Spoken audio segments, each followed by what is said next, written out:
mga balaod bahin sa mga halad, ang Ginoo miingon kang Moises, sultihi ang mga Israelita nga inig-abot ninyo sa yuta nga inyong puy-an nga ihatag ko kaninyo. Maghalad kamo alang sa Ginoo og halad nga sunogon gikan sa inyong kahayopan.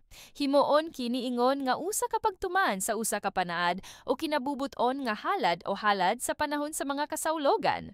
Himoa kini ingon nga makapahimuot nga kahumot alang sa Ginoo ug ang magdalag halad kinahanglang maghalad usab ngadto sa Ginoo og halad nga pagkaon tunga sa gantang sa labing maayong harina nga gimasa sa usa ka litro nga lana ug bino nga usa ka litro ingon nga halad nga ilimnon.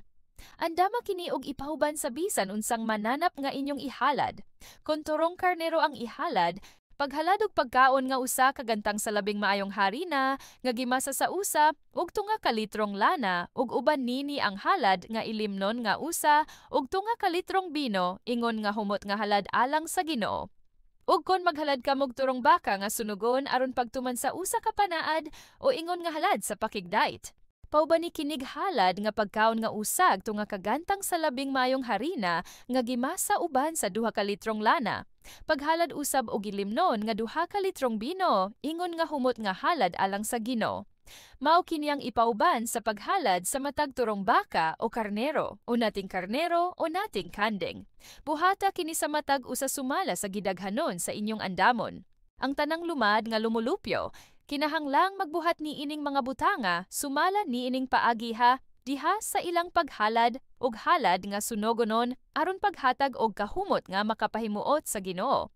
Ug kon may usa ka langyaw nga nagpuyo uban kaninyo og buot siyang mohalad og halad nga sunogon aron paghatag og kahumot nga makapahimuot sa Ginoo, kinahanglang mosunod siya sa inyong buhaton. Maorang mga lagda ang tumanon ninyo og sa langyaw nga nagpuyo uban kaninyo. Mga lagda kini nga walay kataposan alang sa tanan ninyong kaliwatan kay ang usa ka langyaw sa mara kaninyo sa atubangan sa Ginoo. Ang maong balaod og tulumanon kinahanglang tumanon ninyo og sa mga langyaw nga motipon kaninyo pagpuyo. Ang unang mga abot. Ang Ginoo miingon kang Moises, sultihi ang mga Israelita.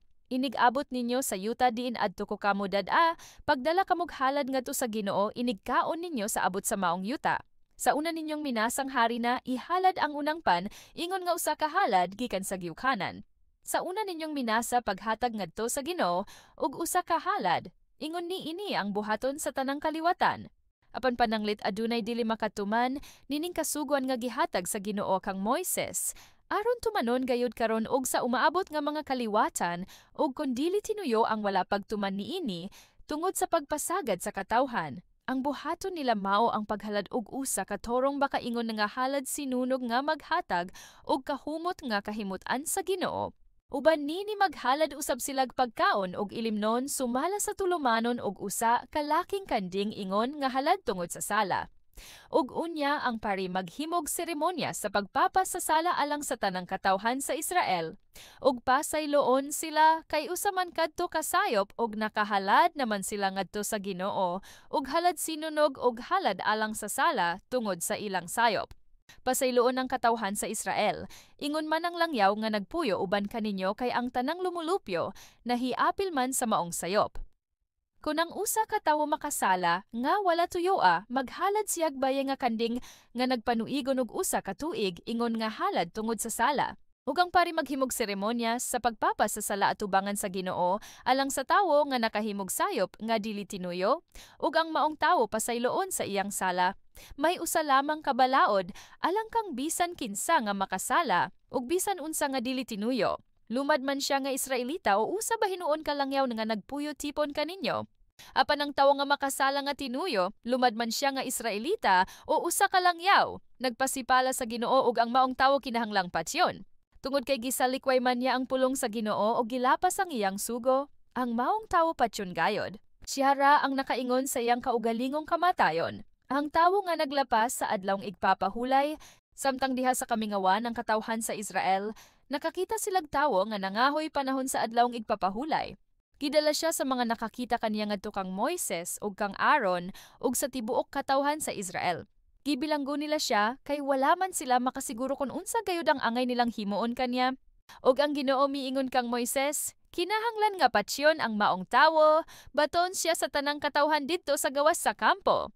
Gidala siya sa katawhan didto sa gawas sa kampo ug gibato nila siya hangtod nga namatay sumala sa sugo sa Ginoo. Mga lagda mahitungod sa mga borlas, miingon ang Ginoo kang Moises, sultihi ang mga Israelita ug suguwa sila sa pagbuhat og mga borlas sa sidsid sa ilang bisti ug pabutangig hilo nga asul ang matag borlas. Ingon niini ang buhaton sa tanang kaliwatan.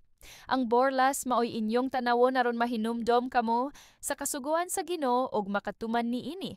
Tungod niini dili kamo magtuman sa inyong gusto ug magpatuyang sa kahilayan. Busa kinahanglang hinumdoman ninyo og tumano ng akong kasuguan ug pagbalaan kamo alang sa inyong Dios. Ako ang Ginoo nga inyong Dios nga nagkuha kaninyo gikan sa Ehipto aron mahimo nga inyong Dios. Ako mao ang Ginoo.